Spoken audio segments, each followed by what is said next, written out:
विद्वत्तम च निर्पित्यम च नैव तुल्यम कदाचन स्वदेशे पूज्यते राजा विद्वान सर्वत्र पूज्यते भनेर भन्छ। विद्वानलाई गुरुलाई सर्वत्र पूज्यमान हुन्छ भनेर भनिन्छ।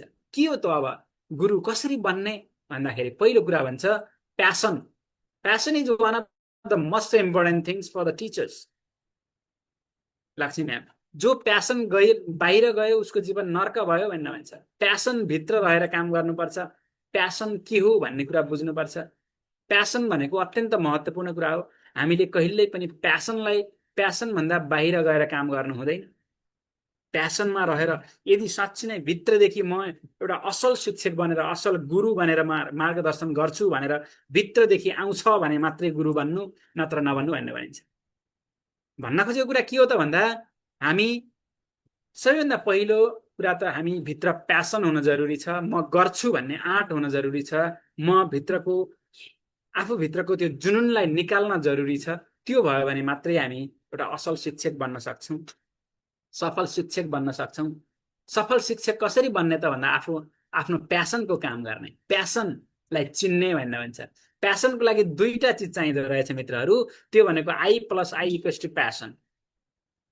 पहिलो आई भनेको इन्टेलिजेन्स र दोस्रो आई भनेको इन्ट्रेस्ट। पहिलो कुरा त इन्टेलिजेन्स त हुनै पर्यो। मान्छे एउटा शिक्षक इन्टेलिजेन्ट त हुनै पर्यो। अर्को कुरा इन्ट्रेस्ट पनि हुनु पर्यो त्यसमा। प्यासन भन्दा बाहिरको काम गरेर संसारमा न हिजो कोही सफल भएको छ, न आज कोही हुनेवाला छ।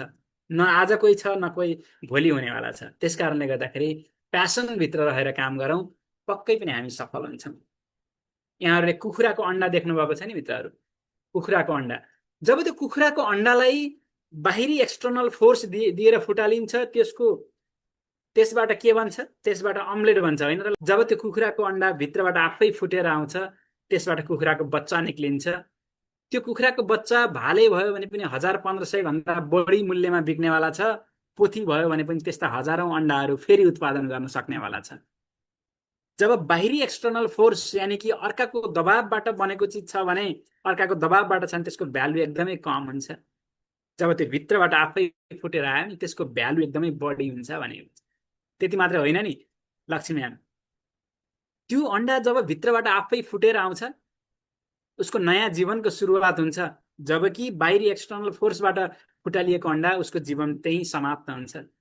त्यसकारणले हामी बाहिरी फोर्सबाट अथवा कर कापबाट होइन, भित्रबाट फुटेर आउनु जरुरी छ। म राम्रो गर्छु भनेर भित्रबाट लाग्न जरुरी छ।